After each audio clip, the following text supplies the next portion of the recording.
नमो भगवते वासुदेवाय नमः। जय माता रानी। दोस्तों, आपके अपने चैनल धर्म साधना में आपका बहुत बहुत स्वागत है। माँ भगवती दुर्गा की कृपा आप और आपके पूरे परिवार पर सदा सर्वदा बनी रहे। दोस्तों, मोक्षदा एकादशी मार्गशीर्ष मास की शुक्ल पक्ष की एकादशी को मोक्षदा एकादशी कहा जाता है। शास्त्रों के अनुसार इस दिन व्रत धारण करने से पितरों की आत्मा को भी शांति मिलती है और जो मनुष्य इस व्रत को धारण करके विधि विधान से पूजा आराधना भगवान श्री विष्णु की करते हैं, उनके लिए भी वैकुंठ के द्वार खुले रहते हैं। क्योंकि शास्त्रों के अनुसार मोक्षदा एकादशी का व्रत धारण करने से समस्त प्रकार के पूर्व जन्म के और इस जन्म के जो भी पाप कर्म होते हैं वो सभी पाप कर्म नष्ट हो जाते हैं और समस्त प्रकार के सुखों का भोग भोग कर वो मनुष्य मरणोपरांत वैकुंठ लोक को प्राप्त करता है, मोक्ष को प्राप्त करता है। इसलिए मार्गशीर्ष मास की शुक्ल पक्ष की जो एकादशी होती है बहुत महत्वपूर्ण होती है। इस दिन अगर आप अपने पितरों के निमित्त दान करते हैं, तर्पण करते हैं, अपने पितरों की आत्मा की शांति के लिए प्रार्थना करते हैं, तो आपके पितरों को भी मोक्ष की प्राप्ति होती है, उन्हें भी यम यातना से मुक्ति मिलती है। और हाँ, अगर आप पितृदोष से बहुत अधिक परेशान हैं, पितरों की मुक्ति चाहते हैं, पितरों की आत्मा को शांति चाहते हैं और चाहते हैं कि आपके पितरों को मोक्ष की प्राप्ति हो, यम यातना से मुक्ति मिले, तो आज के दिन आप व्रत धारण कीजिए और व्रत का जो शुभ फल होता है सभी पुण्य फल अपने पितरों को समर्पित कर दीजिए। तो इससे आपके पितरों की आत्मा को शांति मिलती है और आपको आपके पितरों का आशीर्वाद मिलता है, भगवान श्री विष्णु की कृपा मिलती है, जिससे आपका जीवन सुखमय होता है। और अगर आप ये पुण्य कार्य करते हैं अपने पितरों के निमित्त, तो निश्चित ही आपको आपके जीवन में सफलता की भी प्राप्ति होती है और सभी प्रकार की आपकी कामनाएं भी पूर्ण होती है। तो ये एकादशी बहुत महत्वपूर्ण होती है। जो भी मनुष्य इस व्रत को धारण करते हैं वो अपने साथ साथ अपने पितरों के लिए भी वैकुंठ लोक के द्वार खोल देते हैं, मोक्ष की प्राप्ति का श्रेष्ठ उपाय कर लेते हैं। तो बहुत महत्वपूर्ण होती है मोक्षदा एकादशी। और जैसा कि इस बार की जो मोक्षदा एकादशी है 2 दिन की है, बहुत से भक्त 3 दिसंबर को ये व्रत धारण करेंगे और कई भक्त 4 दिसंबर को भी ये व्रत धारण करेंगे। तो 3 दिसंबर को गीता जयंती है, मोक्षदा एकादशी है और इसके साथ ही शनिवार के दिन जब एकादशी की तिथि आती है तो बहुत महत्वपूर्ण हो जाती है। किसी भी प्रकार से अगर आप शनि की 7.5 से परेशान हैं, ढैया से परेशान हैं, राहु या केतु की दशा या अंतरदशा के दौरान अगर आप बहुत अधिक परेशानी में हैं या फिर पितृदोष से बहुत अधिक परेशान है और विशेषकर जब मोक्षदा एकादशी है जो कि पितरों के निमित्त बहुत महत्वपूर्ण मानी जाती है, तो आज के दिन आप अपने पितरों की आत्मा की शांति के लिए और पितृदोष से मुक्ति पाने के लिए, ग्रह दोषों से मुक्ति पाने के लिए पीपल की पूजा जरूर कीजिए। पीपल की पूजा कब करनी चाहिए और आज के दिन कौन सा उपाय करें जिससे कि पितरों की आत्मा को शांति मिले और आपको पितृदोष से मुक्ति मिले।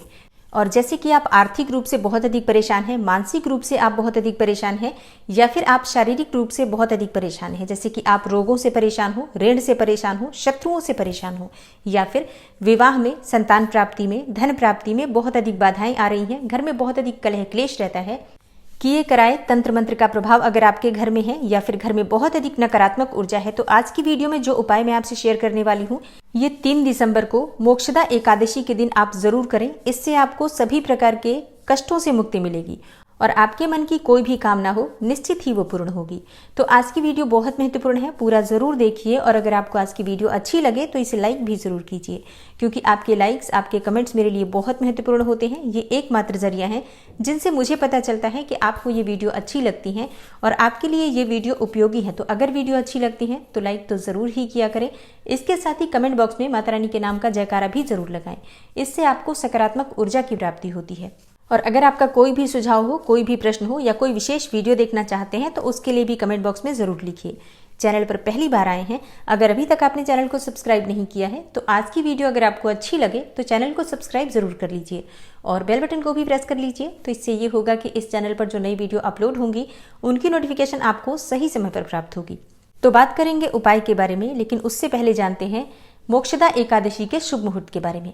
देखिए, मोक्षदा एकादशी की तिथि प्रारंभ हो रही है 3 दिसंबर को सुबह 5:39 पर और समाप्त होगी 4 दिसंबर को सुबह 5:34 पर। द्वादशी तिथि प्रारंभ हो रही है 4 दिसंबर को सुबह 5:34 पर और द्वादशी तिथि समाप्त होगी 5 दिसंबर को सुबह 5:58 पर। तो एकादशी का व्रत 2 दिन किया जा रहा है। बहुत से भक्त 3 दिसंबर को ये व्रत करेंगे शनिवार के दिन और कई भक्त 4 दिसंबर को रविवार के दिन भी मोक्षदा एकादशी का व्रत धारण करेंगे। और हाँ, अगर आप अभी तक समझ नहीं पाए हैं कि किस दिन हमें व्रत करना चाहिए, किस दिन व्रत करना ज़्यादा श्रेष्ठ होगा, तो कल जो वीडियो चैनल पर अपलोड हुई है उसे एक बार जरूर देखिए, आपने अगर अभी तक नहीं देखा है तो। उस वीडियो को देखने के बाद आपके मन के सभी संशय दूर हो जाएंगे और आप स्वयं ही निश्चित कर पाएंगे कि किस दिन हमें व्रत करना चाहिए। और एकादशी का व्रत करने वाले भक्तों के लिए पारण करने का जो शुभ मुहूर्त होता है वो बहुत महत्वपूर्ण होता है। तो जैसे कि 2 दिन का व्रत है तो पारण के लिए भी 2 दिन के शुभ मुहूर्त में आपको बता रही हूँ। अगर आप 3 दिसंबर को ये व्रत धारण कर रहे हैं तो 4 दिसंबर को आप व्रत खोलेंगे, व्रत का पारण करेंगे। पारण करने का शुभ मुहूर्त कब होगा? तो देखिए, एकादशी व्रत का पारण हमेशा हरिवासर की समाप्ति पर ही किया जाता है। और बहुत से भक्तों का प्रश्न होता है कि हरिवासर क्या होता है। तो देखिए, द्वादशी तिथि का 1/4 हिस्सा मतलब लगभग 4 से 5 घंटे का जो समय होता है, शुरू में जब द्वादशी तिथि प्रारंभ होती है तो द्वादशी तिथि के प्रारंभिक 4 से 5 घंटे का समय हरिवासर कहलाता है।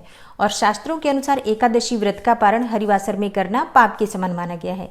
इसलिए एकादशी का व्रत करने वाले भक्तों को चाहिए कि हरिवासर के बीतने के बाद ही अपने व्रत का पारण करें, व्रत खोलें। तो हरिवासर की समाप्ति का समय होगा 4 दिसंबर को सुबह 11:40 पर। इस समय हरिवासर समाप्त होगा, लेकिन व्रत का पारण आप करेंगे शुभ मुहूर्त में, और वो शुभ मुहूर्त आपको प्राप्त हो रहा है 4 दिसंबर को दोपहर में 1:14 से 3:19 तक। तो जो भक्त 3 दिसंबर को व्रत धारण करेंगे आपको इसी शुभ मुहूर्त में अपना व्रत खोलना चाहिए। और जो भक्त मोक्षदा एकादशी का व्रत 4 दिसंबर को धारण करेंगे वो 5 दिसंबर को अपना व्रत खोलेंगे, व्रत का पारण करेंगे। और आपके लिए पारण का शुभ मुहूर्त होगा 5 दिसंबर को सुबह 6:59 से 9:04 तक। पारण के शुभ मुहूर्त का ध्यान अवश्य रखिए, क्योंकि शुभ मुहूर्त में अगर आप अपना व्रत नहीं खोलते हैं तो आपको व्रत का संपूर्ण फल नहीं मिलता है। तो ये है एकादशी व्रत के पारण के शुभ मुहूर्त। और अगर आप पूजा विधि के बारे में जानना चाहते हैं तो आने वाली वीडियो जरूर देखिएगा। और अब बात करते हैं आज के उपाय के बारे में। देखिए, शनिवार है जो कि बहुत शुभ दिन होता है पीपल की पूजा करने के लिए, और उसमें भी मोक्षदा एकादशी है जो कि अत्यंत ही श्रेष्ठ है। तो बहुत ही दुर्लभ संयोग आपको प्राप्त हो रहा है इस बार। अगर आप इस दिन भगवान श्री हरि विष्णु की पूजा पीपल के वृक्ष में करते हैं तो अत्यंत ही श्रेष्ठ फल की आपको प्राप्ति होगी। कैसे करना है आपको और कब करना है? देखिए, पीपल की पूजा सूर्योदय के बाद की जाती है और 3 दिसंबर को सूर्योदय काल का समय रहेगा सुबह 6:56 पर। तो लगभग 7 बजे से लेकर और 9:30 बजे तक आप पीपल की पूजा कर सकते हैं। तो जैसे कि मोक्षदा एकादशी है तो आप सुबह जल्दी उठेंगे, स्नान इत्यादि कर लीजिए, भगवान सूर्यदेव को जल अर्पित कीजिए। उसके बाद अपने घर के मंदिर में भगवान श्री हरि विष्णु की पूजा आराधना कर लीजिए। और इसके बाद जैसे कि आपके घर के आसपास कोई भी पीपल का वृक्ष हो तो वहां जाकर आप पीपल की पूजा कर सकते हैं। अच्छा, बहुत से भक्तों का प्रश्न होता है कि घर के आसपास कोई ऐसा वृक्ष है जिसकी पूजा बहुत अधिक लोग नहीं करते हैं, तो क्या हम उसकी पूजा कर सकते हैं? बिल्कुल कर सकते हैं। कोई भी वृक्ष आपके घर के आसपास पीपल का हो, चाहे उसकी पूजा लोग करते हो या ना करते हो, आप कर लीजिए, आपको फल निश्चित ही मिलेगा। और पीपल की पूजा में पीपल की जड़ में जल अर्पित करना ही सबसे श्रेष्ठ उपाय माना जाता है। तो आज के दिन विशेष रूप से भगवान श्री हरि विष्णु के स्वरूप में, माँ लक्ष्मी के स्वरूप में हम पीपल की पूजा करते हैं। लक्ष्मी और नारायण का वास होता है पीपल के वृक्ष में शनिवार के दिन। और मोक्षदा एकादशी है जो कि बहुत महत्वपूर्ण है।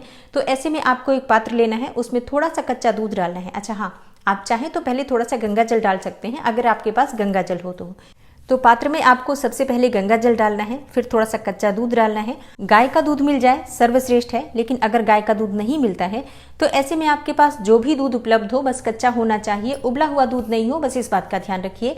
आप कच्चे दूध का प्रयोग कर सकते हैं, किसी भी प्रकार का दूध आपके पास उपलब्ध हो तो कर सकते हैं। अच्छा, बहुत से भक्त कहते हैं कि उनके पास शाम को दूध आता है, तो क्या वो अगले दिन इसका प्रयोग कर सकते हैं अगर कच्चा हम फ्रिज में रख दे तो? जी हाँ, बिल्कुल कर सकते हैं, क्योंकि देखिए, पूजा हमेशा देश काल परिस्थिति के अनुसार होती है। तो जहां पर आप रहते हैं वहां पर जो भी चीज उपलब्ध हो उसी के अनुसार आप पूजा कर सकते हैं, कोई समस्या नहीं है। तो पात्र में दूध डालकर और उसके बाद उसे जल से भर दीजिए। उस पात्र में आपको थोड़े से काले तिल डालने हैं और थोड़ी सी शक्कर डाल दीजिए। ना हो तो आप थोड़ा सा शहद भी डाल सकते हैं, जो भी आपके पास उपलब्ध हो। अब एक विशेष कार्य करिए, क्योंकि देखिए, परिवार में अगर बहुत अधिक परेशानी होती है तो इसका जिम्मेदार कभी भी कोई एक व्यक्ति नहीं होता है। परिवार के सभी सदस्यों के ग्रह दोष कुछ इस प्रकार के होते हैं कि परिवार में परेशानियां बढ़ने लग जाती हैं। लेकिन ऐसा भी संभव नहीं हो पाता है कि परिवार के सभी सदस्य पीपल की पूजा करने घर से जा पाएं। तो ऐसे में आपको क्या करना है, जब आप ये पात्र तैयार करेंगे, जो पीपल में जल अर्पित करने के लिए आप पात्र तैयार करते हैं, सारी चीजें आप उसमें डाल देते हैं। उसके बाद परिवार के सभी सदस्यों से कहिए कि अपने हाथ से 1-1 रुपए का सिक्का और थोड़े से काले तिल उस जल के पात्र में डाल दें। अब बहुत से भक्तों का प्रश्न होता है कि क्या सबका स्नान करना आवश्यक है। देखिए, आज मोक्षदा एकादशी है, तो अगर बच्चे बड़े हैं तो स्नान करना अत्यंत आवश्यक है, लेकिन बहुत छोटा बच्चा है, सुबह स्नान नहीं कर पाता है, या परिवार के ऐसे सदस्य हैं जो कि बहुत बीमार हैं, बहुत बुजुर्ग हैं, सुबह स्नान नहीं कर पाते हैं, तो आप क्या करेंगे, आप स्नान तो कर ही रहे हैं सुबह, तो आप सबके ऊपर गंगा जल छिड़क दीजिए। उसके बाद उनके हाथ से स्पर्श करा के काले तिल और सिक्के उस जल के पात्र में डाल दीजिए और जल ले जाकर पीपल की जड़ में अर्पित कर दीजिए। और हाँ, जरूरी नहीं है कि आप व्रत धारण करेंगे तभी ये उपाय कर सकते हैं, बिना व्रत किए भी आप ये उपाय कर सकते हैं। और घर में परिवार में कोई भी मोक्षदा एकादशी का व्रत नहीं कर रहा है तब भी आप ये उपाय कर सकते हैं, क्योंकि देखिए आज मोक्षदा एकादशी है, सबके लिए ये समान अवसर है। अगर आप व्रत करते हैं तब तो अत्यंत ही श्रेष्ठ है, लेकिन अगर आप व्रत नहीं कर पाते हैं तब भी उपाय तो जरूर कर लीजिए। और हाँ, मन में पूर्ण विश्वास रखिए, बिना व्रत किए भी आपको लाभ उतना ही मिलेगा। लेकिन इस उपाय में एक चीज का ध्यान रखना है, अगर परिवार में कोई भी स्त्री है जो कि पीरियड्स में है, मासिक धर्म में है, तो आप उस जल में न तो तिल डालेंगे और ना ही सिक्का डालेंगे, ना ही आप उस जल को स्पर्श करेंगे। बस इस बात का ध्यान रखिए, क्योंकि देखिए पीपल के वृक्ष में सभी देवी देवताओं का वास माना जाता है, इसलिए इस उपाय को करते समय शुद्धता का ध्यान अवश्य रखिए। लेकिन घर का कोई दूसरे व्यक्ति आपके नाम पर काले तिल और सिक्के उस पात्र में डाल दे और इसके बाद ये सभी सामग्री पीपल के वृक्ष के नीचे अर्पित करनी है, तो सबसे पहले पीपल के वृक्ष के नीचे जाकर पीपल देवता को प्रणाम किया जाता है, क्योंकि पीपल के वृक्ष में सभी देवी देवताओं का वास होता है, हमारे पितरों की पुण्य आत्माएं इसमें वास करती हैं, शनिदेव का वास होता है और श्री हरि विष्णु और माँ लक्ष्मी का आज विशेष रूप से पीपल के वृक्ष में वास होता है।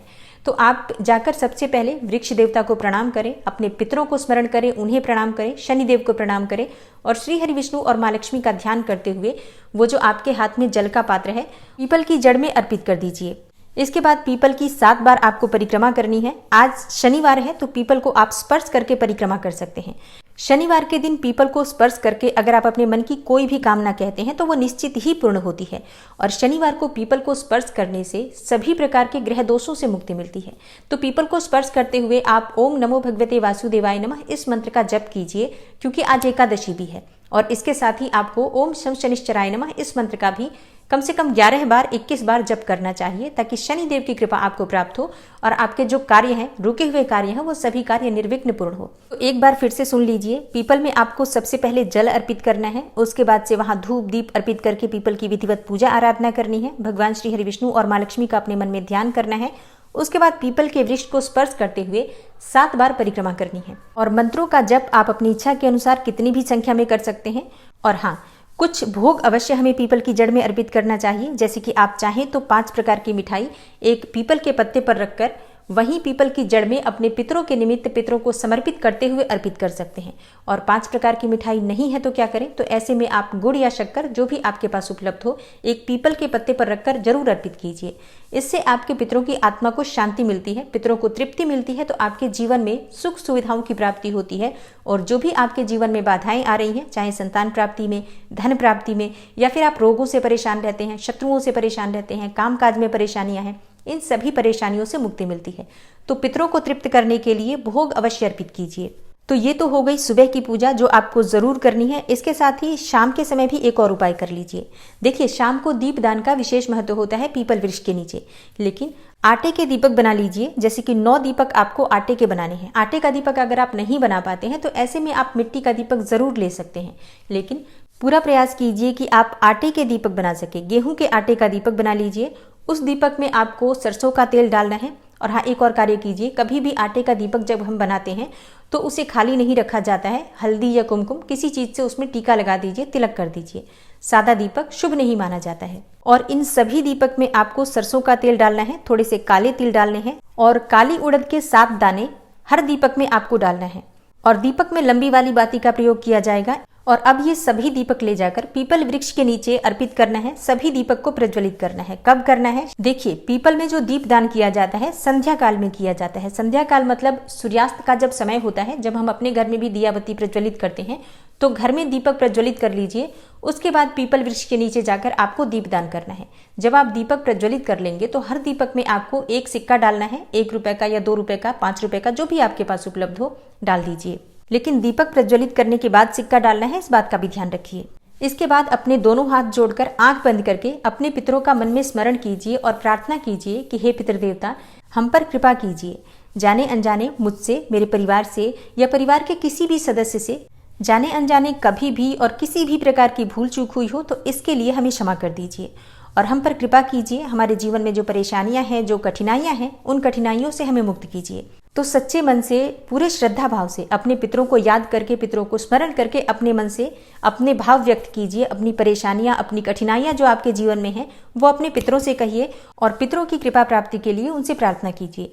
और हाँ, अगर आपकी कोई विशेष मनोकामना है तो उसे पूर्ण करने के लिए अपने पितरों से प्रार्थना कीजिए। बस इतना सा उपाय कर लीजिए, विश्वास रखिए, एक चमत्कारी बदलाव आपके जीवन में होगा और निश्चित ही होगा, इस बात का ध्यान रखिए।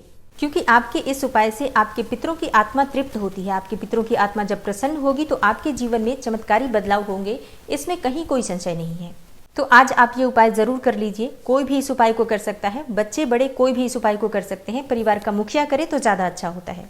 तो आशा करती हूँ कि आज की वीडियो से आपको लाभ अवश्य होगा। एकादशी व्रत की पूजा विधि की वीडियो आने वाली है, व्रत की कथा की वीडियो आने वाली है, प्रदोष और पूर्णिमा ये सभी वीडियो आने वाली है। तो चैनल से जुड़े रहिए ताकि सभी जानकारी आपको सही समय पर प्राप्त हो। मिलती हूँ मैं आपसे अगली वीडियो में, तब तक के लिए नमस्कार।